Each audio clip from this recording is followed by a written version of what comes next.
Nah, untuk itu jika rata-rata industri untuk rasio lancar adalah 2 kali, maka keadaan perusahaan pada tahun 2010 berada dalam kondisi baik karena rasionya berada di atas rata-rata industri.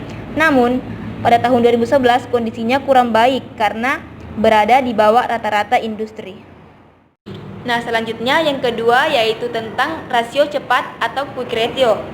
Nah, rasio cepat yaitu rasio yang digunakan untuk mengukur kemampuan perusahaan dalam memenuhi kewajiban jangka pendek dengan aktiva lancar tanpa memperhitungkan nilai persediaan. Yang artinya dalam perhitungan kita mengabaikan persediaan. Nah, untuk rumusnya bisa dilihat di video berikut. Rumus dari rasio cepat atau quick ratio ialah aset lancar dikurang persediaan per utang lancar. Nah, untuk mencari rasio cepat dibutuhkan komponen laporan keuangan berupa total aset lancar, total utang lancar, dan sediaan atau inventory. Di sini saya telah memasukkan data-data dari laporan keuangan PT Indosumsel dari komponen rasio cepat yang dibutuhkan. Nah, untuk mencari rasionya pada tahun 2010 yaitu total aset lancar 1640 dikurang persediaan 250 per total utang lancar 750, makanya didapat 2,52 kali. Begitupun untuk tahun 2011 1340 kurang 310 per 750, maka didapat 2,2 kali. Hal ini menyebabkan jika rata-rata industri untuk rasio cepat adalah 1,5 kali, maka keadaan perusahaan dalam kondisi baik, yang artinya perusahaan tidak harus menjual persediaan bila hendak melunasi utang lancarnya.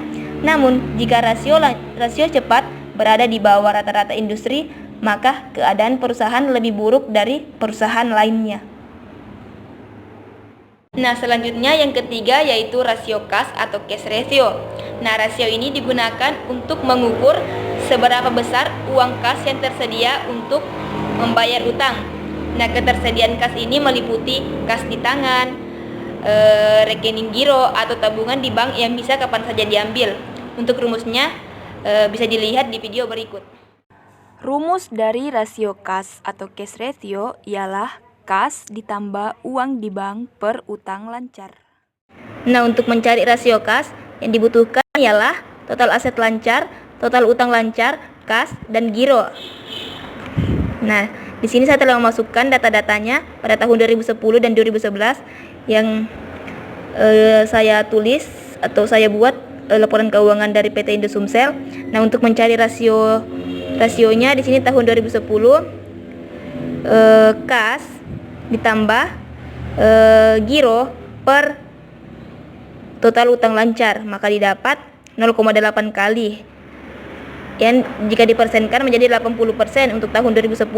Begitupun tahun 2011 260 ditambah 300 per 750, maka didapat 0,746 atau bisa dibulatkan menjadi 0,75 kali, dan jika dipersenkan menjadi 75%.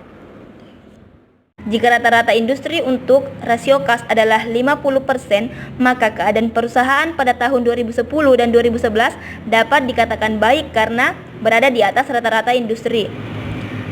Namun kondisi rasio kas terlalu tinggi juga kurang baik karena dana yang menganggur tidak atau belum dapat digunakan secara optimal. Nah, selanjutnya yang keempat atau yang terakhir yaitu rasio perputaran kas atau cash turnover ratio. Nah, rasio ini digunakan untuk mengukur tingkat kecukupan modal kerja perusahaan dalam membayar tagihan dan membiayai penjualan. Kemudian untuk rumusnya bisa dilihat di video berikut. Rumus dari rasio perputaran kas ialah penjualan bersih per aset lancar dikurang utang lancar. Nah, untuk mencari rasio perputaran kas, maka komponen laporan keuangan yang dibutuhkan ialah penjualan bersih, total aset lancar, dan total utang lancar. Nah, untuk rasio tahun 2010 penjualan 5.950 per total aset lancar 1.640 dikurang total utang lancar 750 sama dengan 6,68 jika dibulatkan menjadi 7 kali. Begitupun untuk tahun 2011 5.550 per 1.340 dikurang 750 sama dengan 9,406 atau dibulatkan menjadi 10 kali. Nah, hal ini menandakan jika rata-rata industri untuk rasio perputaran kas adalah 10 kali, maka keadaan perusahaan pada tahun 2010 kurang baik karena berada di bawah rata-rata industri. Namun kondisi tahun 2011 cukup baik karena sama dengan rata-rata industri. Hasil pengukuran dari rasio likuiditas tadi yaitu rasio lancar untuk tahun 2010 2,2 kali, 2011 1,8 kali, yang dimana standar industrinya 2 kali. Nah, untuk rasio cepat 2,52 kali, 2,2 kali, dan standar industrinya 1,5 kali. Untuk rasio kas 80%, untuk tahun 2011 75%, dan standar industrinya 50%. Dan yang terakhir rasio perputaran kas untuk 2010 7 kali, untuk 2011 10 kali, dan standar industrinya juga 10 kali. Nah, itulah tadi materi yang sempat saya sampaikan tentang analisis rasio likuiditas. Mohon maaf bila ada kata-kata yang salah karena saya hanyalah manusia biasa yang tak luput dari kesalahan. Untuk itu, saya ingin mengakhiri video ini dengan mengucapkan wassalamualaikum warahmatullahi wabarakatuh.